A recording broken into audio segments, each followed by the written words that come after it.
माझं नाव डॉक्टर श्याम शर्मा आहे.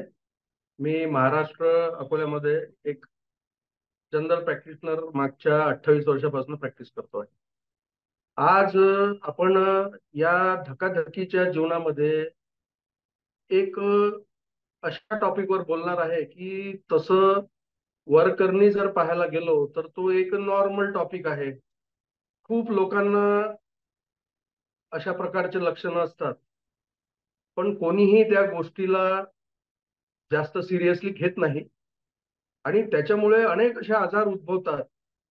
आणि ते जे छोटा आजार आहे त्याचं कन्व्हर्शन एका मोठ्या आजारामध्ये होतं आणि त्याच्यामुळे त्या रुग्णाची मानसिक आरोग्य, शारीरिक आरोग्याच्या सोबत मानसिक आरोग्य आणि त्याचं आर्थिक नुकसानही बऱ्याच प्रमाणामध्ये होते.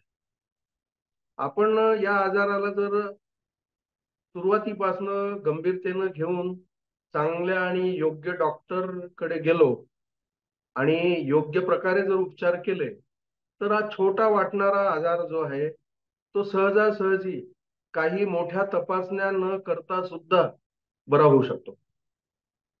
आजच्या या धकाधकीच्या जीवनामध्ये ऋतूच्या बदलांमुळे, जीवनशैलीमुळे, आपल्या खानपानमुळे बरेचसे असे लक्षणं येतात की ज्याच्यामध्ये आपल्याला तो एकदम नॉर्मल वाटते.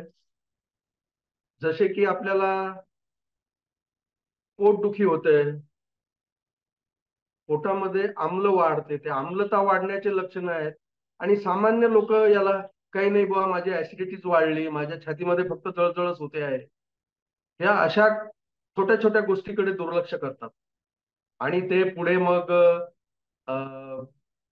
गॅस्ट्रोइसोफेजियल रिफ्लक्स डिसीज, गॅस्ट्रिक अल्सर, आणि या आजारामुळे तर जे मानसिक मग आरोग्यावर परिणाम होतो, त्याच्यामुळे इरिटेबल बावेल सिंड्रोम, असे मोठे आजारही उद्भवतात.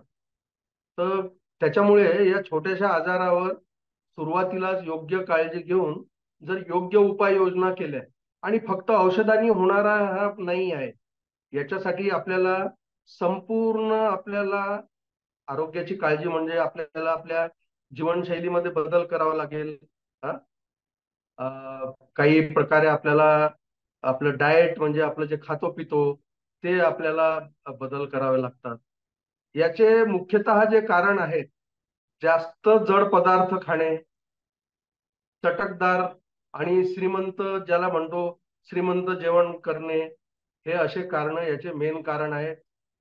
दुसरी गोष्ट, वेळेवर न जेवणे, पुरेशी झोप न घेणे, अतिविचार करणे. अतिविचार केल्यामुळे शरीरामध्ये आम्लचं प्रमाण खूप वाढतं. खाण्यापिण्याच्या सोबत सोबत त्या रुग्णाचं मानसिक आरोग्य, मानसिक स्वास्थ्य पण बरोबर ठेवणं हे खूप महत्वाचं आहे. आता जसं आपण जास्त जड आणि चटकदार जर खाल्लं तर पोटामधली आम्लता वाढते, आणि एका पिरियड मध्ये जर ते आम्ल खूप जास्त वाढलं तर जे पोटातून आम्ल उलट दिशेने आपल्या इसोफेगस मध्ये जाते, त्याला आपण जे म्हणतो की रिफ्लक्स म्हणतात आपण. आणि रिफ्लक्स जर वारंवार होत असेल तर हे रिफ्लक्स इसोफॅगायटिस नावाचा एक आजार होतो, जो ज्याच्यामुळे छातीमध्ये सतत जडपणा वाटणं, हार्ट बर्न होणं, जळजळ होणं, काही लोकांना उलट्या सुद्धा होतात. आणि पुढे मग हेच आजार GERD चे लक्षणं पण येतात त्याच्यामध्ये, ज्याला गॅस्ट्रो इसोफेजियल रिफ्लक्स डिसीज म्हणतात. सुरुवातीला जर आपण काळजी जर घेतली तर आपण या आजाराला वेळीच कमी औषधामध्ये आपण बरं करू शकतो. याच्यामध्ये महत्वाचं आहे की जीवनशैलीमध्ये बदल करणे, आहारामध्ये बदल करणे. याच्यातले आता काही उपाय मी तुम्हाला थोडक्यात सांगतो. तर सगळ्यात आधी आपण काय करायला पाहिजे की सगळ्यात महत्वाचं म्हणजे की वेळेवर जेवण करणं खूप महत्वाचं आहे. कारण की त्या ठरलेल्या वेळेलाच आपल्या पोटामध्ये ऍसिड तयार होते. आपण जर जेवणाची वेळ खूप मिस केली किंवा चुकवली ती, तर जे ते ऍसिड आहे ते आपल्या खाली पोटी, उपाशी पोटी ते ऍसिड जे आहे ते पोटामध्ये ऍक्शन करते आणि पोटामध्ये गॅस्ट्रायटिस होतो त्याच्यामुळे. त्याच्यामुळे पण छातीमध्ये जळजळ जळजळ खूप होते. पोटामध्ये आपण ज्याला म्हणते काळजाजवळ लोकांना खूप दुखते, ते ती पोटदुखीचा जो प्रमाण आहे. तर सगळ्यात महत्वाचं आहे की याच्यामध्ये तुम्ही वेळेच्या वेळेला जेवा, ठरल्या वेळेला जेवा. थोडा बहुत फरक चालतो, पण आता बघा तुमची जेवायची वेळ 1 वाजता आहे आणि तुम्ही 3 वाजता आणि 4 वाजता जेवताय आणि भूक मारताय किंवा काहीतरी, मग भूक लागली म्हणून बाहेर आहे तर मग समोसे खाल्ले, रस्सा खाल्ला, काही पण म्हणा. ते आमच्या नागपूर अकोल्या साईडला रस्सा पोहे खातात लोक लगेच. तर ह्या गोष्टी आपण टाळायला पाहिजेत आणि वेळेवर जेवायला पाहिजे, हे सगळ्यात महत्वाचं आहे. दुसरा एक उपाय आहे की आपण जे हंगामी उत्पादने म्हणतो, ताजे फळ, पालेभाज्या, हे भरपूर प्रमाणामध्ये आपल्या डाएटमध्ये घ्यायला पाहिजे, ज्याला आपण सलादही म्हणतो. आणि जेवणाच्या सोबत जर आपण सलाद आणि घेतलं तर जे खूप लोकांना जो कॉन्स्टिपेशनचा प्रॉब्लेम येतो, जो या आजारामधलं एक खूप वेळा मोठं लक्षण आहे, ते टाळता येऊ शकते. आणि आपल्याला या ताजे पालेभाज्या आणि फ्रुट्स मधून पोषक तत्व भरपूर मिळतील. हा.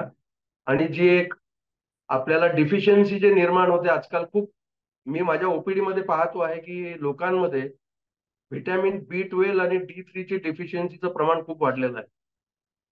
तर या पोषक अन्न जर आपल्याला आपण घेतलं, ताजे पालेभाज्या आणि फ्रुट्स, तर ताजे पालेभाज्यामधून आपल्याला व्हिटॅमिन B12 भरपूर प्रमाणामध्ये मिळते.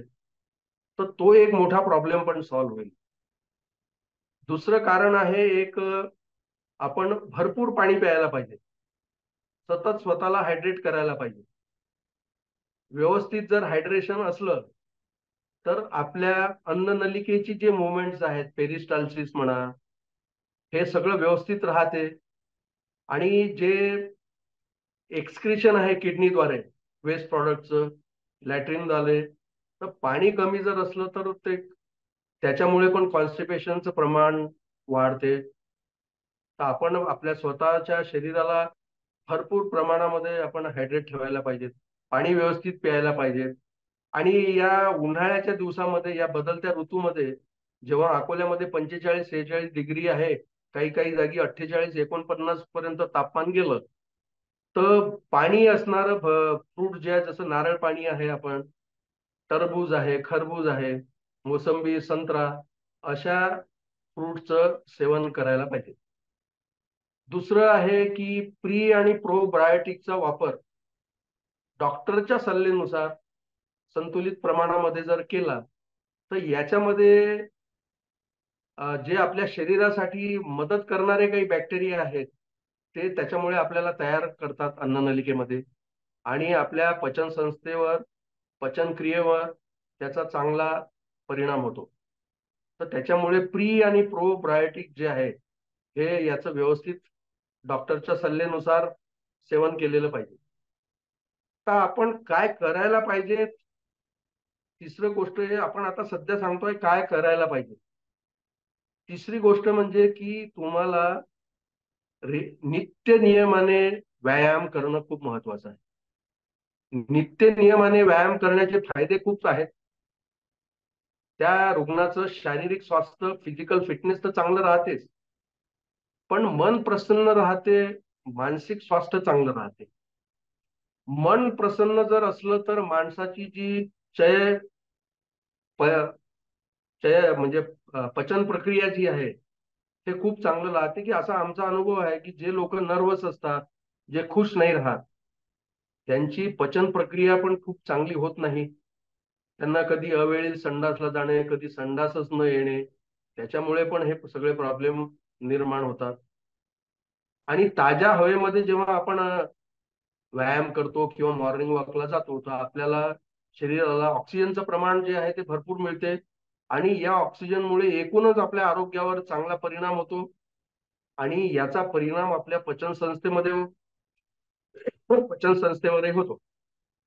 तर माझा एक सल्ला राहील सर्वांना की सगळ्यात महत्वाचं आहे आजच्या या जीवनशैलीमध्ये, जे सगळ्या आजारांना आमंत्रण जे होते आहे, त्याचं एक कारण आहे की लोकांना व्यायामाची जी आवड होती पूर्वी आता ती राहिलेली नाही आहे. आणि बसल्या जागी काम आहे, टीव्हीचा रिमोट वापर जास्त, एसीचा रिमोट वापर जास्त, थोडस कुठे जायचं तरी गाडीने जाणे. तर माझं म्हणणं आहे की एक आपण रेग्युलर व्यायाम करायला पाहिजे. त्यांनी आपलं मन प्रसन्न राहते. आणि मन प्रसन्न, ते हिंदीमध्ये एक म्हण आहे की मन चंगा तो कठोती में गंगा. तर व्यायाम खूप महत्वाचा आहे याच्यामध्ये सगळ्या लोकांना. एक माझी एक कळकळीची विनंती आहे की आपल्या जीवनशैलीमध्ये, माझ्याकडे वेळच नाही आहे, तुम्ही कितीही पैसा जरी कमावला, तुमचं आरोग्य जर चांगलं नसेल तर कोणताही कितीही पैसा प्रॉपर्टी तुमच्या कामी येणार नाहीये. तर प्रत्येक माणसाने, इव्हन आमच्या डॉक्टर लोकांनी पण एक व्यायामाला महत्व द्यायला पाहिजेत. हं? आता आपण हे सगळं सांगितलेलं आहे की आता काय करायला नाही पाहिजे, ते खूप महत्वाचं आहे. काय करायचं ते मी सांगितलं आहे. आता काय न करणे हे खूप महत्वाचं आहे. तर मला एक असं वाटते की आपण प्रक्रिया केलेले पदार्थ जे आहेत, ज्याला आपण डब्बा बंद म्हणतो, की डब्बा बंद पॅकेट्स, फ्रुट्स, कुरकुरे, चिप्स आहेत, हेही आहेत. प्रक्रिया केलेले आजकाल मार्केटमध्ये ऑर्गॅनिक च्या नावावर खूप सारी फसवाफसवी सुरू आहे. तर ह्या प्रक्रिया केलेले आणि पॅकेज्ड फूड जे म्हणतो ते आपण टाळायला पाहिजे. जड श्रीमंत पदार्थ जे म्हणतो आपण, तेलकट पदार्थ टाळायला पाहिजे. अति तिखट, अति मसाल्याचं सेवन आपण टाळायला पाहिजे. आणि व्यायाम तर आहेच महत्वाचं, भरपूर पाणी महत्वाचं आहे, ताजे फळ फ्रूट महत्वाचे आहे, हे घ्यायला पाहिजे. मग आता राहिलेलं आहे की एक माझ्या अनुभवामध्ये, प्रॅक्टिसच्या अनुभवामध्ये मला जे वाटते आहे की आजकाल जे लोकांचं सेल्फ मेडिकेशन खूप वाढलेलं आहे. छातीमध्ये जळजळ झाली की मेडिकलवर जाऊन, ते एक लिक्विड कॉमन आहे, मी नाव नाही घेणार आता कोणत्या ब्रँडचं, की ते घ्यायचं, ते लगेच ते सुरू करायचं. जळजळ झाली तर डॉक्टरकडे न जाता गेलं तर ते कॅप्सूल मिळते, ते कॅप्सूल घ्यायचं. थोडासा गुडघा दुखला तर पेन किलरचं मेडिसिन घ्यायचं. या सगळ्या पेन किलरचे जे मेडिसिन्स आहेत जे मनानं घेतात लोक, ते खूप महत्वाचं कारण आहे याच्यामध्ये, अपचन होण्यामध्ये, छातीमध्ये जळजळ होण्यामध्ये. हा, तर ह्या सगळ्या गोष्टी आपण टाळल्या पाहिजेत. आणि सुखी आणि निरोगी जीवन जगण्यासाठी मी जे सांगितलेले आहे हे उपाय करून पाहाल, सोबत डॉक्टरचा सल्ला पण घ्यायला पाहिजे.